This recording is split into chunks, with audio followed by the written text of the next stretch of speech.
Ang programang ito ay rated SPG.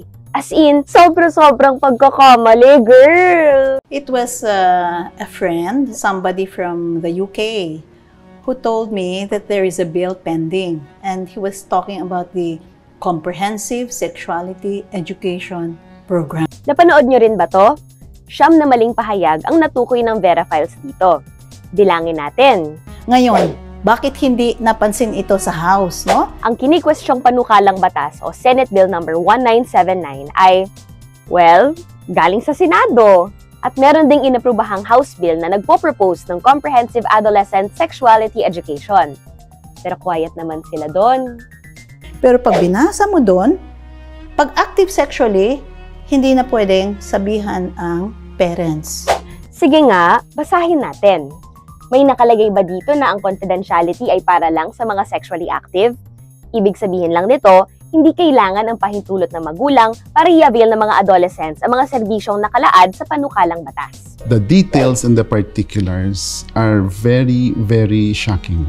0 to 4. Talaga nakalagay doon, early childhood masturbation. Yan pa yung ilang mga paksa at ilang mga aralin patungkol sa anal and oral sex. Saan kaya nila nahugot yung mga yan? Wala naman yan sa Senate at House bills. Wala rin sa proposal ng DepEd para sa CSE. Baka dito, sa Standards for Sexuality Education in Europe ng World Health Organization. Pero, wala namang nakalagay na dapat ituro sa mga bata ang masturbation at oral o anal sex. Nilala lang ng WHO na normal na maging curious ang mga kabataan sa sarili nilang katawan dahil bahagi ito ng kanilang development. Ang nakalagay doon, pag 6 years old na, they will be taught how to experience their body and pleasure through their 5 senses. Ang kulit! Wala nga yan sa mga bills na pinag-uusapan sa Kongreso o sa proposal ng DepEd. Kinopya lang yan sa isang sample curriculum ng DepEd pero walang nakalagay na bodily pleasure. Tingnan nyo ayaw nyo yon, tutulong pa nga ang mga magulang at pamilya sa pagtuturo ng CSE.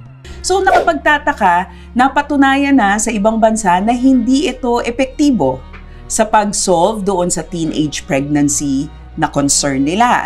Pero dito sa bansa natin, pilit pa rin itinuturo sa ating mga anak at sa mga Pilipino. Teka, anong studies kaya yan? Parang lahat sila galing sa isang organisasyon lang kaya pala. Ang nakakalungkot, 2018, inadopt itong CSE ng DepEd. Oo, may ginawang proposal ang DepEd. The competencies are already in our curriculum. So we mapped it together with the Comprehensive Sexuality Education. So makikita po natin yung alignment nilang dalawa. But there's no new competencies, there's no extra subject on CSE talaga.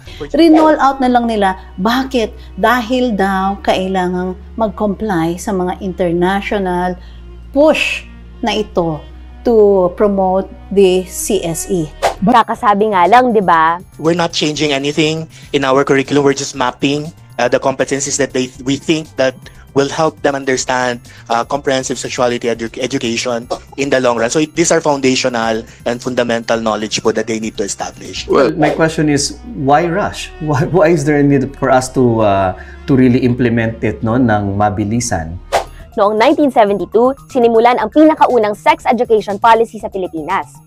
2012 naman noong ipinasa ang Reproductive Health Law. 2015, naglunsad ang Commission on Higher Education ng Gender and Development Policy. Noong 2017 naman, nag-utos si dating Pangulong Rodrigo Duterte na iratsyada na ang pag-implement ng RH Law. At 2018 noong inilabas ng DepEd ang CSE proposal. Mabilisan ba talaga? Sa Singapore, napakaganda ng kanilang ginagawa. Hindi siya integrated sa lahat ng mga subjects. Dapat ito ay 3 one-hour sessions in a year para talagang focus sa pagtuturo tungkol sa sexuality education. Meron silang opt-out form. Pero sa Singapore, naka-integrate ang CSE nila sa Science, Biology, at Character and Citizenship Education. Saka, all year round yon.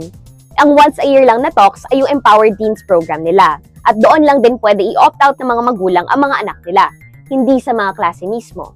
Dalisay ba talaga ang mensaheng ipinahihiwatig kung puno naman ito ng maling impormasyon at fear-mongering?